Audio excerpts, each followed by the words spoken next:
Note மேக்கிங்கில் வந்து எதை வந்து எடுக்கக்கூடாது அப்படின்னு எப்படி நம்ம நோட்ஸ் எடுக்கணும் அப்படின்னா, ஃபஸ்ட் இது சின்ன புக்காக இருக்குது, சின்னதாக இருக்குது அப்படிங்கும்போது இதுதானே நம்ம ஈஸியாக படிச்சிடலாம் அப்படின்னு. ஸோ நம்ம மனசுக்கு ஏற்ற மாதிரி நம்ம அதை ரெடி பண்ணிக்கிட்டோம் அப்படின்னா நோட்ஸ் மேக்கிங் வந்து ரொம்ப ரொம்ப ஈஸி. யூத் பேப்பரின் இனிய வணக்கம். மறக்காமல் சப்ஸ்கிரைப் பண்ணுங்கள், பக்கத்தில் இருக்க பெல் ஐகானை கிளிக் பண்ணுங்கள். தேங்க்யூ. அனைவருக்கும் என்னுடைய இனிய வணக்கம். என்னுடைய பேர் பிரபு. இப்போது 2019 குரூப் 1 தேர்வில் தேர்ச்சி பெற்று காவல்துறை கண்காணிப்பராக வருகிறேன். நோட்ஸ் எடுக்கிறது வந்து அதான் ஒரு பெரிய ஆர்ட். நோட்ஸ் எடுக்கிறதுக்கு வந்து நிறைய டெக்னிக்ஸு வந்து நிறைய பேர் ஃபாலோ பண்ணுவாங்க. நான் யூஸ் பண்ண டெக்னிக்ஸு வந்து ஃபோல்டு பண்ணி நம்ம எழுதணும். அப்படியே அதாவது இன்ஃபர்மேஷனை வந்து கைக்குள்ளே அடக்கும் அப்படிம்பாங்கள்ல, அந்த மாதிரி நம்ம ஈஸியாக வந்து அதை பார்த்தோன்னே வந்து நம்ம இதை படிச்சிட முடியும் அப்படின்றதுக்காக நான் என்ன பண்ணுவேன் அப்படின்னா, ஒரு ஃபுல் பேஜை வந்து 4ஆக மடிச்சுப்பேன்.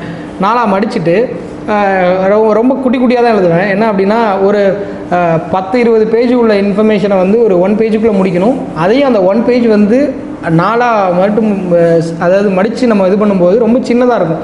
அதை ஈஸியாக படிச்சிட முடியும்.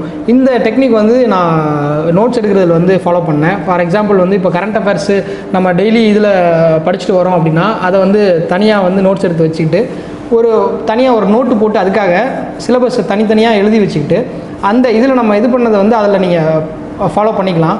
பட் இதை நீங்கள் எடுத்து பார்க்கும்போது என்னென்னா ஈஸியாக இருக்கும். நீங்கள் ஒரு ஃபைனலாக நீங்கள் எக்ஸாமுக்கு போகிறீங்க அப்படின்னா இந்த மாதிரி ஒரு 10 பேஜோ இல்லை 20 பேஜோ வரும்னு வச்சுக்கோங்களேன். நம்ம ஃபோல்டு பண்ணி வச்சோம்னா அது ஒரு 40 பேஜுக்கான அடக்கம்.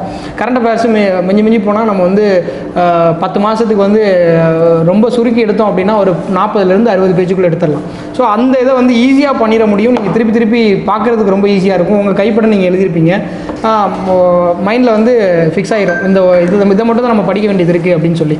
இதுவே வந்து ஒரு 10 மாதம் கம்பைலேஷனை போட்டு ஒரு 60 பேஜ் 70 பேஜ் ஒரு இதையும் போட்டு மொத்தமாக நீங்கள் 10 மாதத்துக்கு எடுத்து இது பார்த்தீங்கன்னா கிட்டத்தட்ட ஒரு 800 பேஜ் இருக்கும். 100 பேஜுக்கு ஒரு மாதம் கரண்ட் அஃபேர்ஸ் அப்படின்னா 800 பேஜ் இருக்கும். நம்மளுடைய மனசு தான் வந்து ரொம்ப ரொம்ப முக்கியம். ஃபார் எக்ஸாம்பிள் வந்து இவ்வளோ பெரிய புக்கு நம்ம படிக்கணும் அப்படின்றத தாண்டி இத்தினோண்டு இது படித்தா போதும் அப்படின்ற போது என்னென்னா, நம்ம வந்து இந்த புக்கை படிக்க போகிறோம் அப்படின்றத யோசிக்கிறதுக்கே வந்து நம்ம அந்த மனசு வந்து இதை எங்கே படிக்க போகிறோம் அப்படின்ற ஒரு இதில் விட்டுருவோம். இது சின்ன புக்காக இருக்குது, சின்னதாக இருக்குது அப்படிங்கும்போது இதுதானே நம்ம ஈஸியாக படிச்சிடலாம் அப்படின்னு. ஸோ நம்ம மனசுக்கு ஏற்ற மாதிரி நம்ம அதை ரெடி பண்ணிக்கிட்டோம் அப்படின்னா நோட்ஸ் மேக்கிங் வந்து ரொம்ப ரொம்ப ஈஸி. இதை தாண்டி வந்து சப்ஜெக்ட்ஸுக்கு வந்து ஒரு ஃபுல் நோட் புக்கை வச்சு அந்த ப்ரிலிமினரிக்கு வந்து இந்த நோட்ஸ் இந்த புக்குக்குள்ளே நம்ம அடைக்கிடணும் அப்படின்னு சொல்லி ரொம்ப டீட்டெயில்டாக நோட்ஸை ரொம்ப டீட்டெயில்டாக எடுக்காமல் ஒரு டூ லைன்ஸ் வச்சு ஒரு பேஜ் ஒரு நோட் ஒரு புக்குக்குள்ளே ஒரு 100 பேஜுக்குள்ளே சப்ஜெக்ட்ஸை வந்து அடக்கிற மாதிரி பண்ணிங்க அப்படின்னா ஒரு சப்ஜெக்ட்டுக்கு கிட்டத்தட்ட ஒரு 25 பேஜ் 30 பேஜ் இல்லை ஃபார் எக்ஸாம்பிள் நீங்கள் பெரிய புக்காக கூட போட்டுக்கலாம். ஒரு 250 பேஜ் நம்ம ஒரு ப்ரிலிமினரிக்கு ஒரு 250 பேஜ் நம்மளால் படிக்க முடியாதா? கண்டிப்பாக படிக்க முடியும். மனுஷனோட கெப்பாசிட்டி நிறைய பேர் வந்து 10,000 பேஜ் கிட்டத்தட்ட நம்ம எண்ணி பார்த்தோம் அப்படின்னா நம்மளுடைய சில கொஷின் புக்ஸ் வந்து இப்போ 20 புக்ஸ் இருக்குது அப்படின்னா ஒரு இதுவும் வந்து 200 பக்கங்கள் கண்டிப்பாக இருக்கும். ஸோ கிட்டத்தட்ட ஒரு 4000 இதை வந்து பக்கத்தை படிக்கணும் அப்படின்றது வந்து கண்டிப்பாக ஹியூமன்லி இம்பாசிபிள். படிக்கிறது பாசிபிள், பட் அதை படித்து ஞாபகம் வச்சுக்கிறது வந்து கண்டிப்பாக எல்லாராலையும் முடியாது. ஸோ அதை சுருக்கி இவ்வளோக்குள்ளே நம்ம படிக்க முடியும் அப்படிங்கும்போது ஈஸியாக பண்ணிட முடியும். இப்போ நம்ம ஸ்கூல் புக்ஸ் நோட்ஸ் எடுக்கிறது வந்து ஒரு பெரிய ஆர்ட். நம்ம நிறைய இன்ஃபர்மேஷன் பார்த்தீங்கன்னா ஒரு லெசன் இருக்குது, ஒரு சாப்டர் இருக்குது அப்படின்னா ஒரு சாப்டர் வந்து ஃபார் எக்ஸாம்பிள் 40 பேஜ் இருக்கும். ஒரு 30 பேஜஸ் to 40 பேஜஸ் இருக்குன்னு வச்சுக்கோங்களேன். அந்த 30 பேஜஸ் to 40 பேஜஸை உங்களால் முடிஞ்ச அளவுக்கு சுருக்குங்க. எப்படி சுருக்கணும்னா 40 பேஜை வந்து ஒரு 3 பேஜ் 4 பேஜ் அந்த ரேஞ்சுக்கு சுருக்குனா மட்டுமே நம்மளால் வந்து அதை வந்து திருப்பி அதை படிக்க முடியும். திருப்பி அந்த 40 பேஜை திருப்பி ஃபாலோ பண்ணுறதை விட அந்த 4 பேஜ் நம்ம ஃபாலோ பண்ணணும் அப்படின்னு படித்தோன்னா, ஏன்னா 40 பேஜில் உள்ள இன்ஃபர்மேஷனை வந்து நம்ம 4 பேஜில் கொண்டு வந்துட்டோம். அது வேணால் சின்னதாக எழுதியிருக்கலாம், கொஞ்சம் ஃபேக்ட்ஸை வந்து நம்ம இது பண்ணியிருக்கலாம். அதை வந்து ஒரு 4 பேஜ் கொண்டு வரதுக்கு எப்படி நம்ம நோட்ஸ் எடுக்கணும் அப்படின்னா, ஃபஸ்ட்டு பேராகிராஃப் எப்போவுமே வந்து ஒரு லெசனோட இதில் வந்து ஃபஸ்ட்டு பேராகிராஃபில் அது என்ன சொல்ல போகிறோம் அப்படின்றத கொடுத்துருப்பாங்க.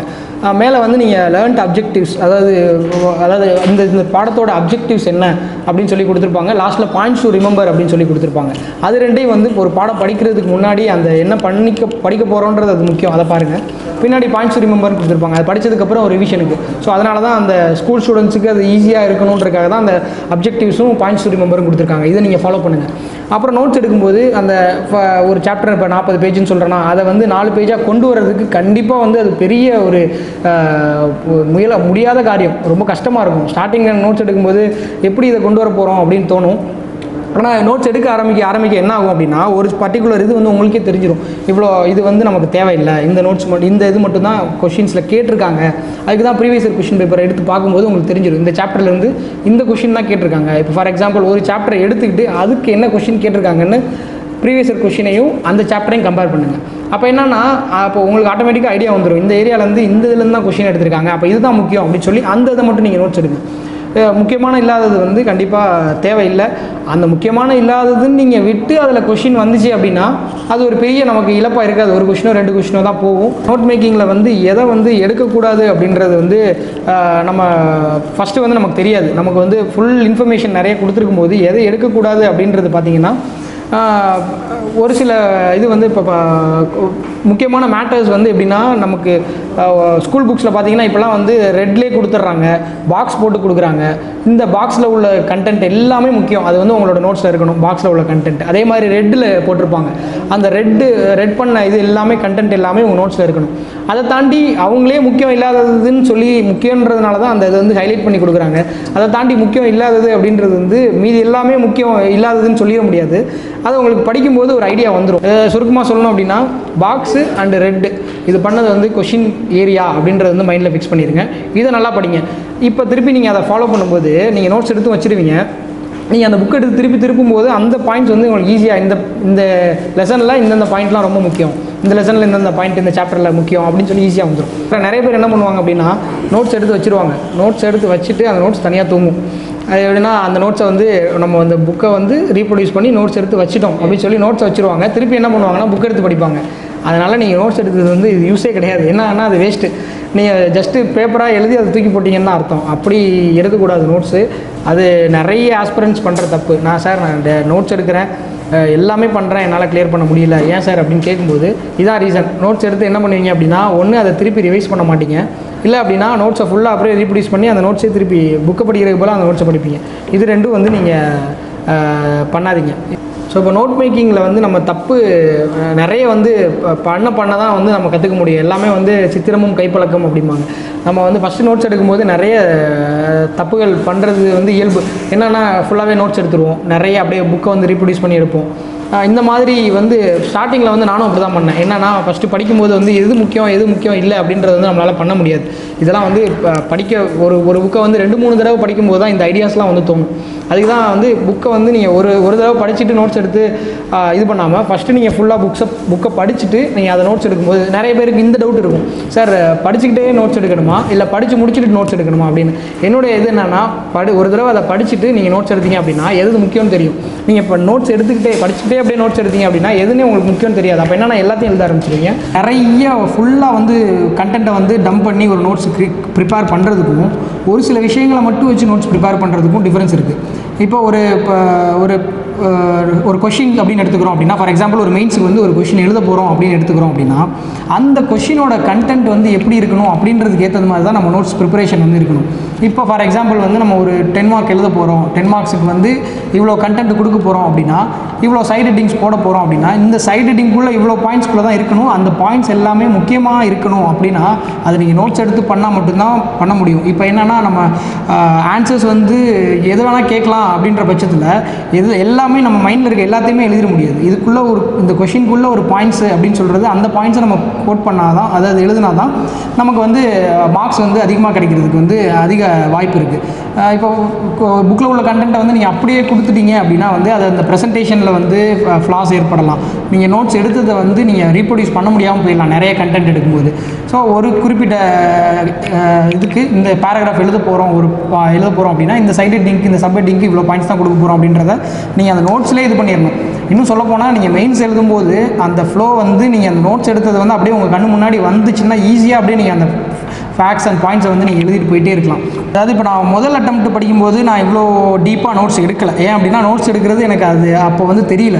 2வது அட்டெம்ப்ட்டை தான் வந்து நான் நோட்ஸை வந்து ஃபுல்லாக கம்ப்ளீட் பண்ணி அதை நான் சொன்ன மாதிரி ஒரு டைரிக்குள்ளே அடக்குனது வந்து அது 2வது அட்டெம்ப்ட் தான். அந்த 2வது அட்டெம்ப்ட்டில் நிறைய கண்டென்ட் படித்தாலும் குறிப்பிட்ட கண்டென்ட்டை மட்டும் நம்ம எடுக்கணுன்றதுல வந்து ரொம்ப தெளிவாக இருந்தேன். ஏன் அப்படின்னா நிறைய படிக்கிறத விட நிறைய எழுதுறதை விட நம்ம கரெக்டாக அதை பின் பாயிண்ட் பண்ணி படித்து அதை கரெக்டாக நம்ம நோட்ஸ் எடுத்து வச்சுக்கிட்டோம் அப்படின்னா கண்டிப்பாக வெற்றி கிடைக்கும் அப்படின்னு எனக்கு நம்பிக்கை இருந்துச்சு.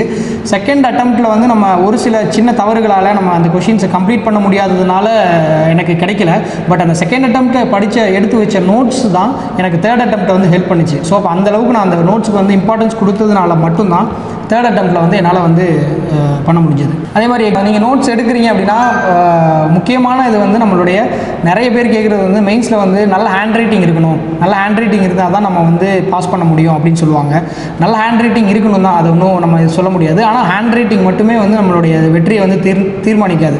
நல்ல ஹேண்ட் ரைட்டிங் இல்லைன்னா கூட நம்ம அந்த கண்டென்ட்டை எப்படி நம்ம ப்ரெசென்ட் பண்ணுறோம் அப்படின்றது வந்து முக்கியமான ஃபேக்டர்ஸ் வந்து நம்ம யூஸ் பண்ணுற பென்னு.